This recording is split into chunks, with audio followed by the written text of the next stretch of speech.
Hi, this is Bill Sisson, the editor of Soundings Trade Only. We're here at IBEX in Louisville, Kentucky, and we've just completed an 80-minute seminar on dealer and product expertise. We brought the three panels up to do a shortened version for the web. With me today is Eric Sorensen, author of Sorensen's Guide to Powerboats, Don McKenzie, Vice President of Boats Incorporated in Niantic, Connecticut, one of the world's largest Grady White dealers, and Will Keene, President of Edson International in New Bedford, Mass. Edson makes a complete line of steering systems along with a number of other accessories. Thank you for joining us, gentlemen. Here's an open question. How important is strong product knowledge in developing trust among your customers? In today's society, I think being approachable is number one, meaning that the fact they want to ask you the question. And number two, that you have to know what you don't know. I thought one of the comments today was very good by Bill, I believe, who said that know what you don't know. And we challenge ourselves to know what we don't know so we can answer the questions and be looked to as a more of authoritative source rather than just a salesperson.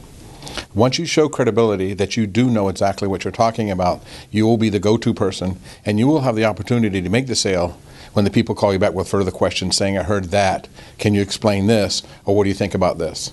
I think it's very important to realize, too, that in this day of internet usage, people are better educated typically when they come into a dealership. And they often know more about the boats than, in my experience, sometimes salespeople do. The salespeople in these businesses that are selling boats, dealerships, and the manufacturers should get to the point where the salesperson is the expert, is the product expert, and understand their own boat and also understand the competition so they know where they are strong. They can provide feedback to the manufacturer, and also so they can really understand and convey articulate to the customer what is a boat good for, what is it not good for, capabilities and limitations, and why is that? I want to ask Eric this question. Eric, is it possible to provide too much detail, so much so that the customer becomes overwhelmed? I think that's absolutely the case. You can tell them a lot more than they want to know.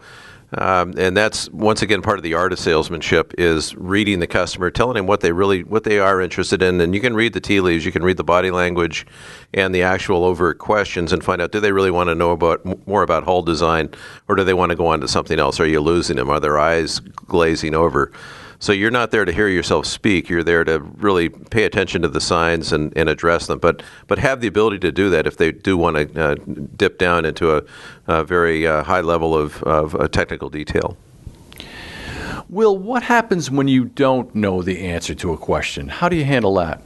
Well, I think it's probably the most important way to answer a question that you don't know the answer to is honestly. If you don't know, you don't know. Don't make it up. Use the occasion as an opportunity to get back to the customer in a very timely manner with the correct answer. That can go to do more to build a relationship with that customer than almost any other single thing that you can do. Find out what the right answer is, get it for them, and convey that to them. And as I said earlier, I think doing it in a snail mail letter format is a way to differentiate yourself and to take the lack of knowing the answer to that question and turning it into a total opportunity is, to me, one of the great arts of salesmanship. Right piece. Would you consider sending them to a competitor, for example? Well, what I try and do is to solve their problem. Because if all of a sudden I'm a problem solver for them, I'm going to be the next phone call that they're going to make when they have a problem. And I think that there's a tremendous opportunity, and I've used it over the years, of saying, hey, our steering system isn't suitable for your particular boat. But here's where you get the most suitable steering system for your boat. And here's what it should be. Here's why it should be this. And use it as an opportunity to educate the person and to build a relationship with them. It always comes back because that guy tells 10 other people, it's doc talk. If you want an honest answer, call Will Keene. He'll give you an honest answer. That never hurts. I think hopefully over the years, if you've been in this game for a long time as I have, you build a reputation, and if your reputation has a foundation called honesty, you'll do well. Don, with your sales staff, how do you educate them? How do you bring them up to speed in terms of technical details? Product knowledge. One of the biggest advantages we have for product knowledge, especially for hardcore technical stuff, is the guy to my left. He's hired by one of our suppliers, and he knows pretty much where every nut, bolt, and screw is. And when we do have technical questions about a certain brand or product we might not know the answer to, which we do pride ourselves, we will call Eric for some input. How we train is various sources. Internet training. Many of our manufacturers have webinars. For example, every Tuesday, attend a webinar on how to display information, how to transmit information, how to learn. We have a little contest with them amongst ourselves. So you sometimes actually do a quiz of sorts? Oh, all the time. It's a Jeopardy show going on all the time. Yeah. Well, what I focus on, Bill, is the technical side of the product. How the boat is built, the construction process, the methods and materials that are used.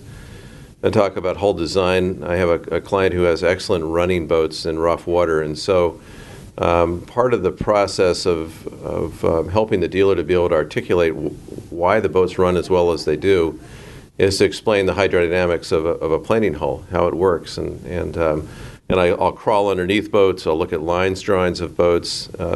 We'll talk about how to judge how a boat's going to ride, whether it's up in a boat show on blocks or whether it's in the water. And I find that dealers and salespeople that have been selling boats for a long time, they know that the boats that they sell run really well because they've run their boats and others, but now they can explain why it is, what's the physics of it, and that's all it is. And I think this is really a strength. If you're able to describe the hydrodynamics, what the physics of why a boat rides the way it does, that's going to be a real big upcheck with a customer, that now they understand why it is. And it's not just smoke and mirrors, because everybody's going to say, yeah, my boat runs the best. But now they can make an informed choice about a boat. So, Don, you carry several boat lines. How do you answer the customer who comes and says, which boat is the best? Which boat of your 3 or 4 boat lines is the best one? Probably one of the toughest questions we have to deal with when a guy walks in and goes, what is the best boat line? Because it's so subjective. It's not subjective. Our job is to not overreact or underreact, to say we need to spend more time with you, and we will determine which one is the best for you. Many times it's a budget, many times it's construction, many times it's layout. Our focus is, even though we have many boat lines, we really have 3, but it's focused on family, fishing, outboard powered engines. That's our niche. That's what we try to do. We don't try to be all things to all people. But the biggest thing is, let us pick what's important to the customer or what they perceive to be important at the time and read their body language throughout the process and go from there. Will, when everything comes together right, when you get the right customer and the right boat, that must be gratifying, and what does that look like? It's never on its mooring. It's never in its slip. You see him at the yacht club or the marina, and he's got his whole family there with a dog, and the cooler's packed, and they're getting ready to go, and they're getting ready to go every Saturday, every Sunday, and they can't wait, and everybody's jumping out of the car, smiling from ear to ear. That's the right boat. And in Buzzards Bay, where I grew up and live, the right boat is different than it will be on Lake George. I mean, it can be a really harsh environment, and the seas can build quickly. And so the right boat is pretty darn important, or there'll be trouble. And so it's a matter of educating without scaring and informing without intimidating people, but understanding what they really need to do and imparting your experience and knowledge in a nice and graceful way. And there was a bumper sticker many years ago that said, "Life's too short for an ugly boat," which someone gave me, and I said, the reality is, when you're on a boat, you can't see it. You can only see the people that are on board. And so the reality is everybody having fun. And the fun starts with safety and comfort. And if it's not safe, it's not comfortable, it's not fun. And I think those are really key elements to the whole process. Well, guys, thanks for getting back together with us and going over this information. I think it's important. I think it'll help dealers and builders better communicate with their customers. So thank you for taking the time and talking to us today. Great. Thank you, Bill. Thank you, Bill. This is Bill Sisson for Soundings Trade Only.